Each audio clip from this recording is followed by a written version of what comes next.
yourselves comfy. This meeting is being recorded. Okay. Okay, so here's a tale that I found unexpectedly in a book of folk tales.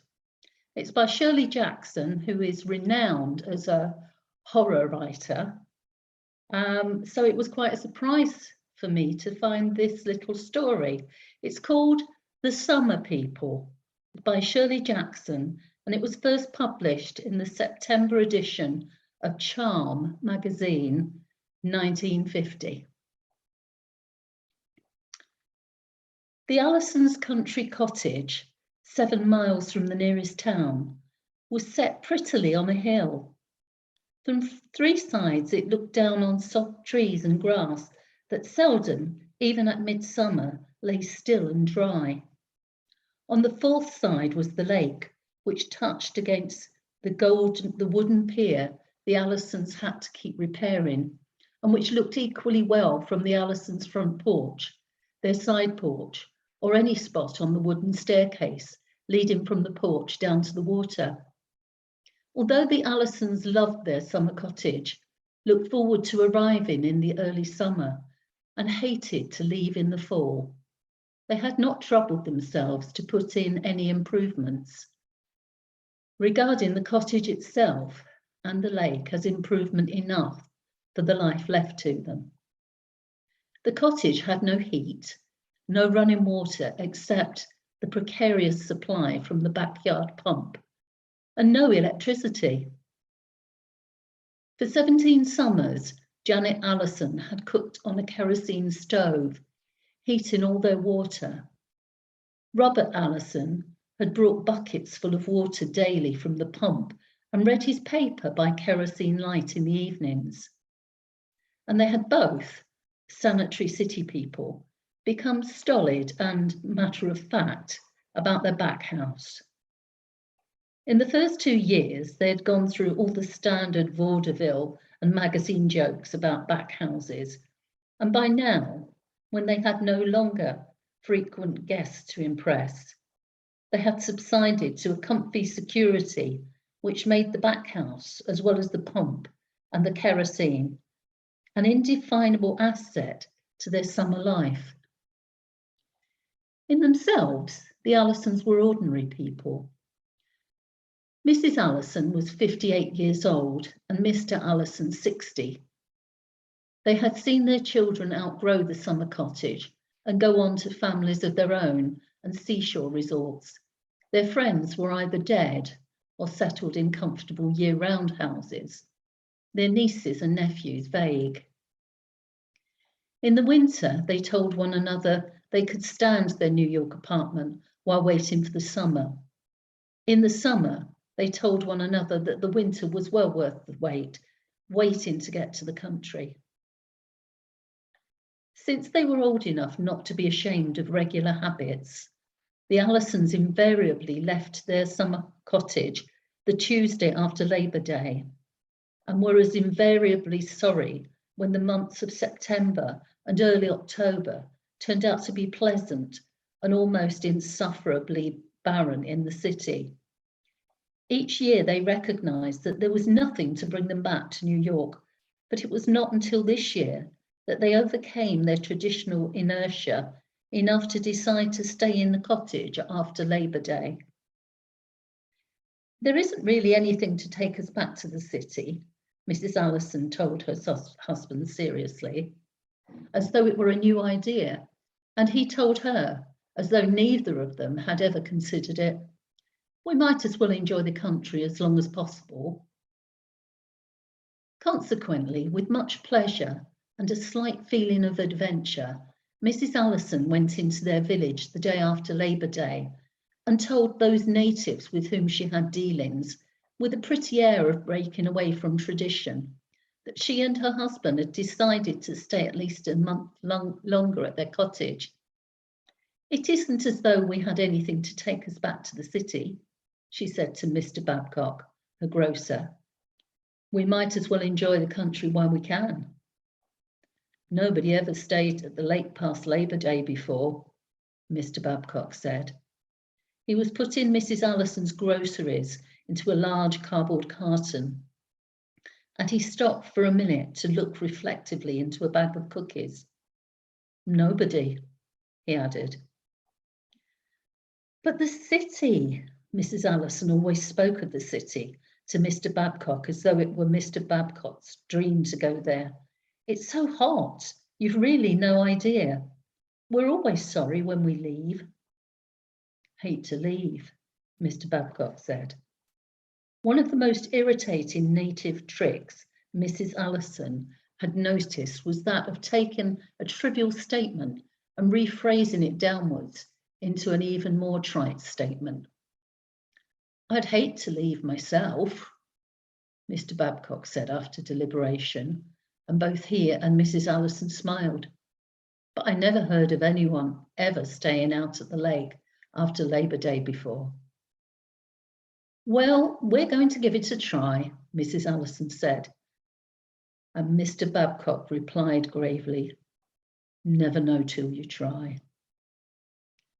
Physically, Mrs. Allison decided, as she always did when leaving the grocery after one of her inconclusive conversations with Mr. Babcock.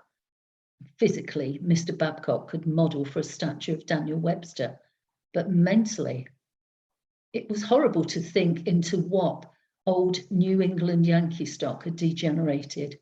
She said as much to Mr. Allison when she got into the car, and he said, it's generations of inbreeding, that and the bad land. Since this was their big trip into town, which they made only once every 2 weeks to buy things they could not have delivered, they spent all day at it, stopping to have a sandwich in the newspaper and soda shop and leaving packages heaped in the back of a car. Although Mrs. Allison was able to order groceries delivered regularly, she was never able to form any accurate idea of Mr. Babcock's current stock by telephone, and her lists of odds and ends that might be procured was always supplemented, almost beyond their need, by the new and fresh local vegetables that Mr. Babcock was selling temporarily, or the packaged candy which had just come in. This trip, Mrs. Allison was tempted too by the set of glass baking dishes that had found themselves completely by chance in the hardware and clothing and general store, and which had seemingly been waiting there for no one but Mrs. Allison, since the country people, with their instinctive distrust of anything that did not look as permanent as trees and rocks and sky, had only recently begun to experiment in aluminium baking dishes instead of ironware, and had, apparently within the memory of local inhabitants, discarded stoneware in favour of iron. Mrs. Allison had the glass baking dishes carefully wrapped to endure the uncomfortable ride home over the rocky road that led up to the Allisons' cottage. And while Mr. Charlie Walpole, who, with his younger brother Albert, ran the hardware clothing general store, the store itself was called Johnson's because it stood on the site of the old Johnson cabin burned 50 years before Charlie Walpole was born, laboriously unfolded newspapers to wrap around the dishes. Mrs. Allison said, informally, of course, I could have waited and gotten those dishes in New York, but we're not going back so soon this year. Heard you were staying on, Mr. Charlie Walpole said. His old fingers fumbled maddeningly with the thin sheets of newspaper, carefully trying to isolate only one sheet at a time, and he did not look up at Mrs. Allison as he went on. Don't know about staying on there to the, don't know about staying on up there to the lake, not after Labor Day. Well, you know, Mrs. Allison said, quite as though he deserved an explanation. It just seemed to us that we've been hurrying back to New York every year, and there just wasn't any need for it. You know what the city's like in the fall. And she smiled confidingly up at Mr. Charlie Walpole. Rhythmically, he wound string around the package. He's given me a piece long enough to save, Mrs. Allison thought, and she looked away quickly to avoid giving any sign of impatience. I feel sort of like we belong here more, she said, staying on after everyone else has left. To prove this, she smiled brightly across the store at a woman with a familiar face, who might have been the woman who sold berries to the Allisons one year, or the woman who occasionally helped in the grocery and was probably Mr. Babcock's aunt. Well, Mr. Charlie Walpole said. He shoved the package a little across the counter to show that it was finished, and that for a sale well made, a package well wrapped, he was willing to accept pay. Well, he said again, never been summer people before at the lake after Labor Day. Mrs. Allison gave him a $5 bill, and he made change methodically, giving great weight even to the pennies. Never after Labor Day, he said, and nodded at Mrs. Allison, and went soberly along the store to deal with two women who were looking at cotton house dresses.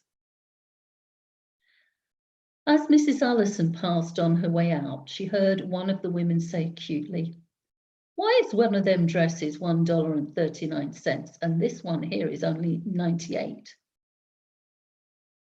They're great people," Mrs. Allison told her husband as they went together down the sidewalk after meeting at the door of the hardware store. "They're so solid and so reasonable and so honest. Makes you feel good knowing there are still towns like this," Mr. Allison said.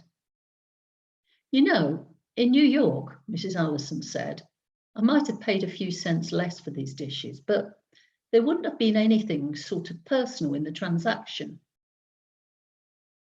"Staying on at the lake?" Mrs. Martin in the newspaper and sandwich shop asked the Allisons.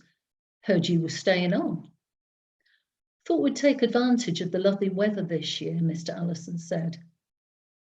Mrs. Martin was a comparative newcomer to the town. She had married into the newspaper and sandwich shop from a neighbouring farm and had stayed on after her husband's death. She served bottled soft drinks and fried egg and onion sandwiches on thick bread, which she made on her own stove at the back of the store. Occasionally, when Mrs. Martin served a sandwich, it would carry with it the rich fragrance of the stew or the pork chops cooking alongside for Mrs. Martin's dinner.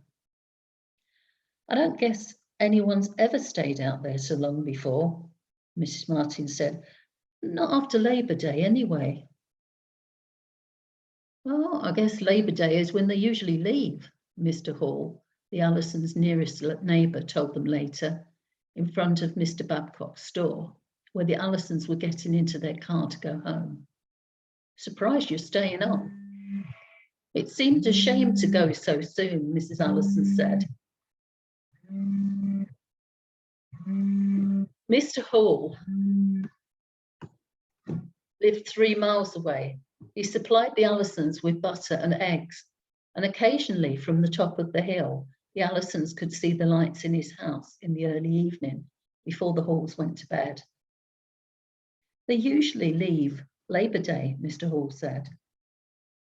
The ride home was long and rough. It was beginning to get dark, and Mr. Allison had to drive very carefully over the dirt road by the lake. Mrs. Allison lay back against the seat, pleasantly relaxed after a day of what seemed whirlwind shopping compared with their day-to-day existence.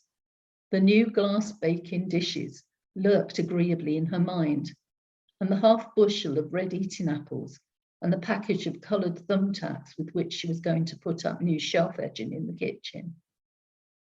"Good to get home," she said softly as they came in sight of their cottage, silhouetted above them against the sky. "Glad we decided to stay on," Mr. Allison agreed.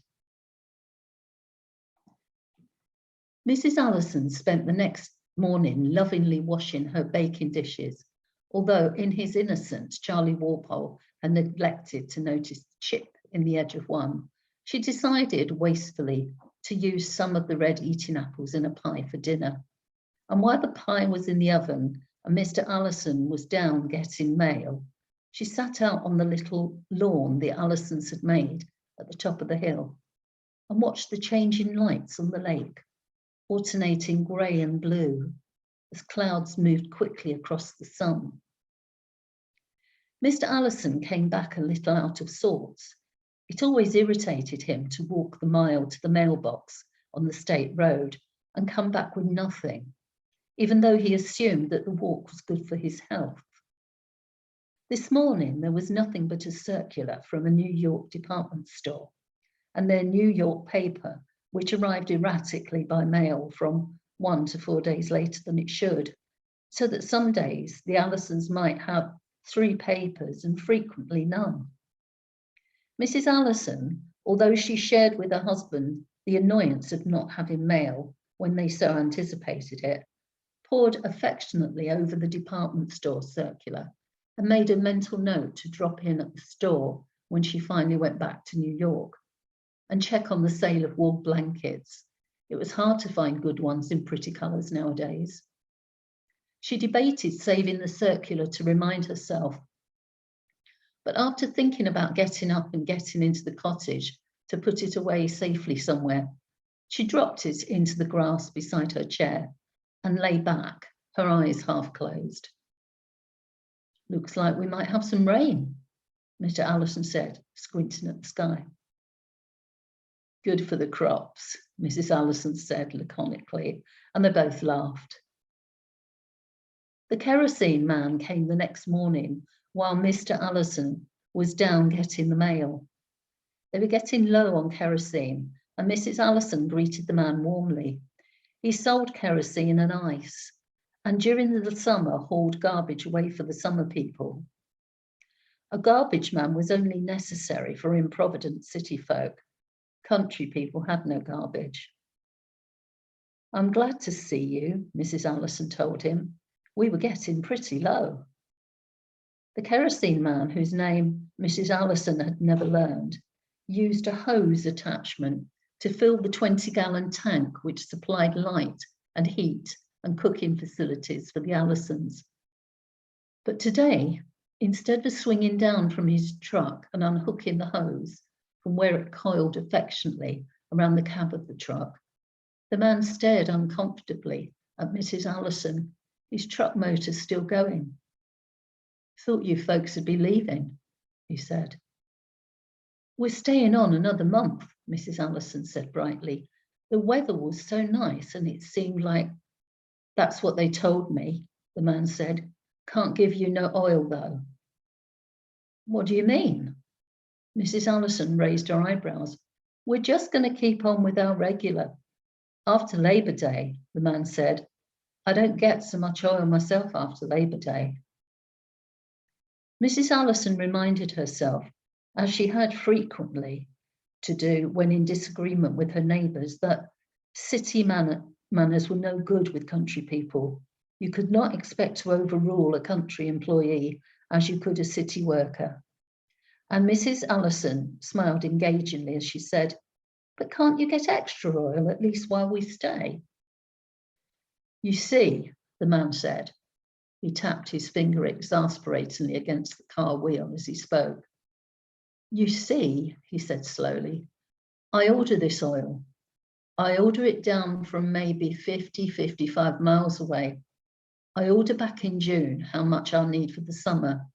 Then I order again, about November. Round about now, it's starting to get pretty short."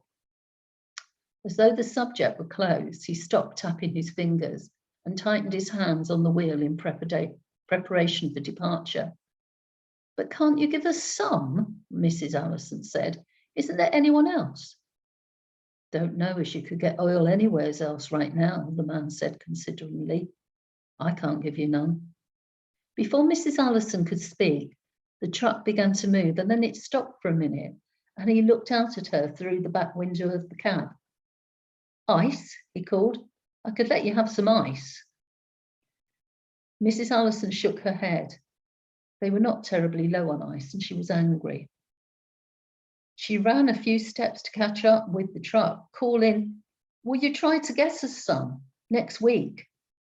"Don't see as I can," the man said. "After Labor Day, it's harder." The truck drove away and Mrs. Allison, only comforted by the thought that she could probably get kerosene from Mr. Babcock, or at worst the Halls, watched it go with anger. Next summer, she told herself, just let him try coming round next summer. There was no mail again, only the paper, which seemed to be becoming doggedly on time, and Mr. Allison was openly cross when he returned. When Mrs. Allison told him about the kerosene man, he was not particularly impressed.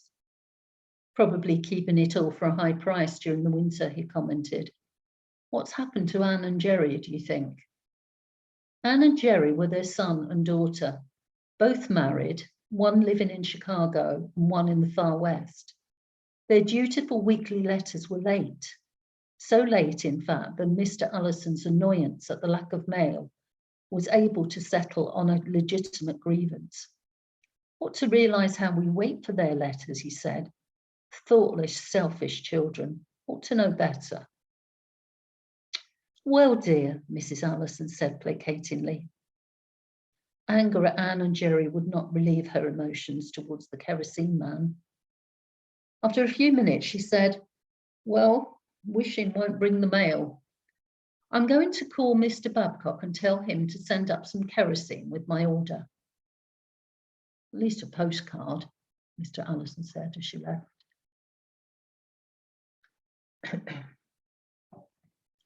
As with most of the cottage's inconveniences, the Allisons no longer noticed the phone particularly, but yielded to its eccentricities without conscious complaint. It was a wall phone of a type still seen in only few communities. In order to get the operator, Mrs. Allison had first to turn the side crank and ring once.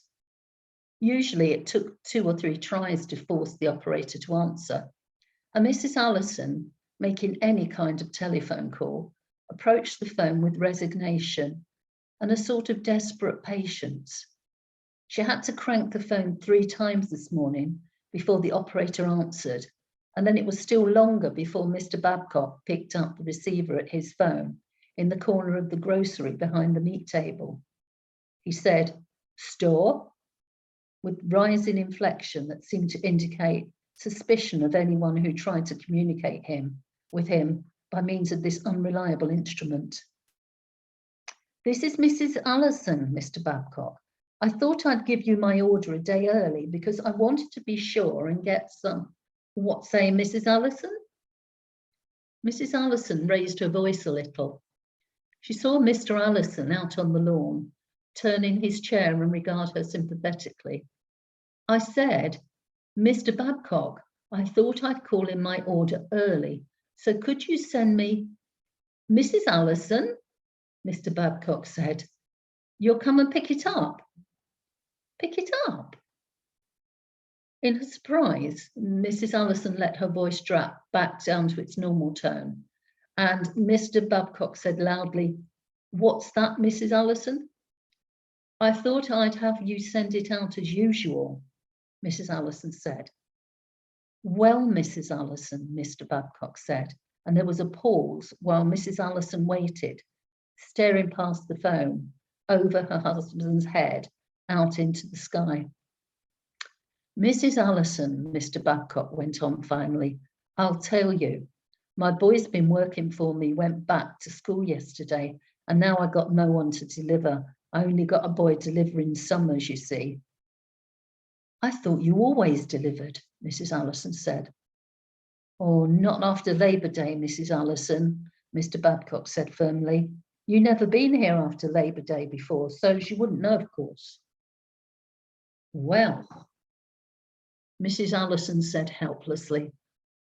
Far inside her mind, she was saying over and over, can't use city manners on country folk, no use getting mad.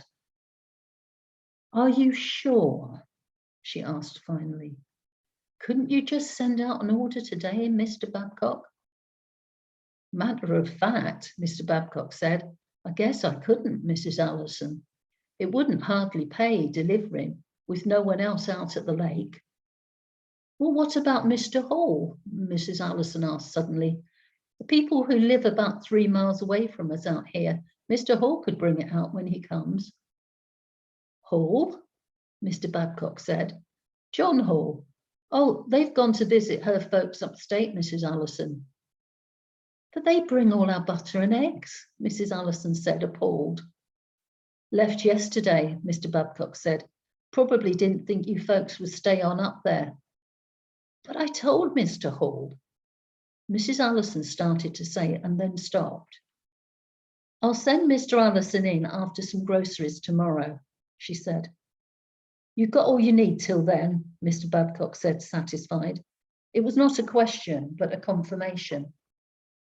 After she hung up, Mrs. Allison went slowly out to sit again in her chair next to her husband. He won't deliver, she said. You'll have to go in tomorrow. We've got just enough kerosene to last till you get back. You should have told us sooner, Mr. Allison said. It was not possible to remain troubled long in the face of the day. The country had never quite seemed more inviting, and the lake moved quietly below them among the trees, with the almost incredible softness of a summer picture.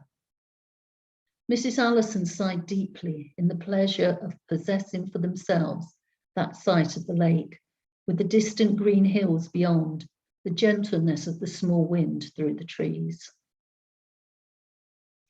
The weather continued fair. The next morning, Mr. Allison, duly armed with a list of groceries with kerosene in large letters at the top, went down the path to the garage, and Mrs. Allison began another pie in her new baking dishes. She had mixed the crust and was starting to pare the apples when Mr. Allison came rapidly up the path and flung open the screen door into the kitchen. Damn car won't start, he announced, with the end of the tether voice of a man who depends on a car as he depends on his right arm. What's wrong with it? Mrs. Allison demanded, stopping with the paring knife in one hand and an apple in the other. It was all right on Tuesday. Well, Mr. Allison said between his teeth, it's not all right on Friday. Can you fix it? Mrs. Allison asked. No, Mr. Allison said, I cannot. Got to call someone, I guess. Who? Mrs. Allison asked. Man runs the filling station, I guess. Mr. Allison moved purposefully towards the phone. He fixed it last summer one time. A little apprehensive, Mrs. Allison went on paring apples absent-mindedly while she listened to Mr. Allison with the phone, ringing, waiting, finally giving the number to the operator, then waiting again and giving the number again, giving the number a third time and then slamming down the receiver. No one there, he announced as he came into the kitchen. He's probably gone out for a minute, Mrs. Allison said, nervously.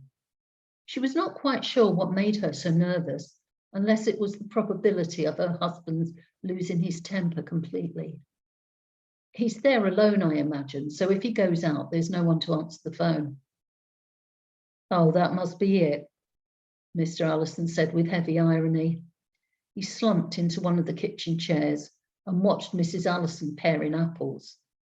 After a minute, Mrs. Allison said soothingly, why don't you go down and get the mail and then call him again? Mr. Allison debated and then said, guess I might as well. He rose heavily, and when he got into the kitchen door, he turned and said, but if there's no mail? And leaving an awful silence behind him, he went off down the path. Mrs. Allison hurried with her pie. Twice she went to the window to glance at the sky to see if there were clouds coming up. The room seemed unexpectedly dark, and she herself felt in the state of tension that preceded a thunderstorm. But both times when she looked, the sky was clear and serene, smiling indifferently down on the Allisons' summer cottage as well as on the rest of the world. When Mrs. Allison, her pie ready for the oven, went a third time to look outside, she saw her husband coming up the path. He seemed more cheerful, and when he saw her, he waved eagerly and held a letter in the air. From Jerry, he called, as soon as he was close. At last, a letter. Mrs. Allison noticed with concern that he was no longer able to get up the gentle slope of the path without breathing heavily. But then he was in the doorway, holding out the letter. "I saved it till I got here," he said. Mrs. Allison looked with an eagerness that surprised her on the familiar handwriting of her son. She could not imagine why the letter excited her so, except that it was the first they had received in so long. It would be a pleasant, dutiful letter, full of the doings of Alice and the children, reporting progress with his job, commenting on the recent weather in Chicago, closing with love from all. Both Mr. and Mrs. Allison could, if they wished, recite a pattern letter from either of their children. Mr. Allison slit the letter open with great deliberation, and then he spread it out on the kitchen table, and they leaned down and read it together. "Dear Mother and Dad," it began, in Jerry's familiar, rather childish handwriting. "I'm glad this goes to the lake as usual. We always thought you came back too soon and ought to stay up there as long as you could. Alice says that now that you're not as young as you used to be and have no demands on your time, fewer friends, etc., in the city, you ought to get what fun you can while you can. Since you two are both happy up there, it's a good idea for you to stay." Uneasily, Mrs. Allison glanced sideways at her husband. He was reading intently, and she reached out and picked up the empty envelope, not knowing exactly what she wanted from it. It was addressed quite as usual, in Jerry's handwriting, and was postmarked Chicago. Of course it's postmarked Chicago, she thought quickly. Why would they want to postmark it anywhere else? And when she looked back down at the letter, her husband had turned the page and she read on with him. "And of course, if they get measles, etc., now, they will be better off later. Alice is well, of course, me too. Been playing a lot of bridge lately with some people you don't know named Carruthers. Nice young people, about our age. Well, we'll close now as I guess it bores you to hear about things so far away. Tell Dad, old Dixon in our Chicago office died. He used to ask about Dad a lot. Have a good time up at the lake and don't bother about hurrying back. Love from all of us, Jerry." "Funny," Mr. Allison commented. "It doesn't sound like Jerry," Mrs. Allison said in a small voice. "He never wrote anything like..." She stopped. "Like what?" Mr. Allison demanded. "Never wrote anything like what?" Mrs. Allison turned the letter over, frowning. It was impossible to find any sentence, any word even, that did not sound like Jerry's regular letters. Perhaps it was only that the letter was so late, or the unusual number of dirty fingerprints on the envelope. "I don't know," she said impatiently. "Going to try that phone call again," Mr. Allison said. Mrs. Allison read the letter twice more, trying to find a phrase that sounded wrong. Then Mr. Allison came back and said very quietly, "Phone's dead." "What?" Mrs. Allison said, dropping the letter. "Phone's dead," Mr. Allison said. The rest of the day went quickly. After a lunch of crackers and milk, the Allisons went to sit outside on the lawn, but their afternoon was cut short by the gradually increasing storm clouds that came up over the lake to the cottage, so that it was as dark as evening by 4 o'clock. The storm delayed, however, as though in loving anticipation of the moment it would break over the summer cottage, and there was an occasional flash of lightning, but no rain. In the evening, Mr. and Mrs. Allison, sitting close together inside their cottage, turned on the battery radio that they had brought with them from New York. There were no lamps lighted in the cottage, and the only light came from the lightning outside and the small square glow from the dial of the radio. The slight framework of the cottage was not strong enough to withstand the city noises, the music and the voices from the radio. and the Allisons could hear them far off, echoing across the lake, the saxophones in the New York dance band wailing over the water, the flat voice of the girl vocalist going inexorably out into the clean country air. Even the announcer speaking glowingly of the virtues of razor blades was no more than an inhuman voice sounding out from the Allisons' cottage and echoing back as though the lake and the hills and the trees were returning it unwanted. During one pause between commercials, Mrs. Allison turned and smiled weakly at her husband. "I wonder if we're supposed to do anything," she said. "No," Mr. Allison said consideringly. "I don't think so. Just wait." Mrs. Allison caught her breath quickly, and Mr. Allison said, under the trivial melody of the dance band beginning again, "The car had been tampered with, you know. Even I could see that." Mrs. Allison hesitated a minute and then said, very softly, "I suppose the phone wires were cut." "I imagine so," Mr. Allison said.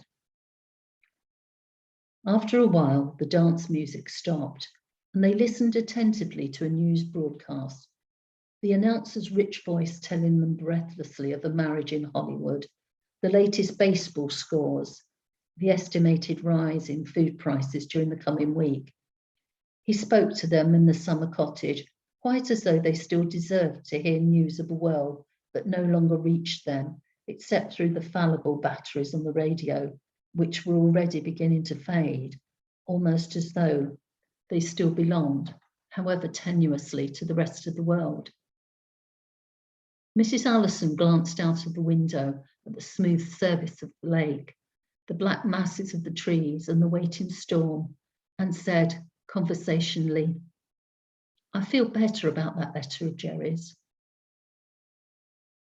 "I knew when I saw the light down at the Hall place last night," Mr. Allison said. The wind, coming up suddenly over the lake, swept round the summer cottage and slapped hard at the windows. Mr. and Mrs. Allison involuntarily moved closer together, and with the first sudden crash of thunder, Mr. Allison reached out and took his wife's hand. And then, while the lightning flashed outside and the radio faded and spluttered, the two old people huddled together in their summer cottage and waited.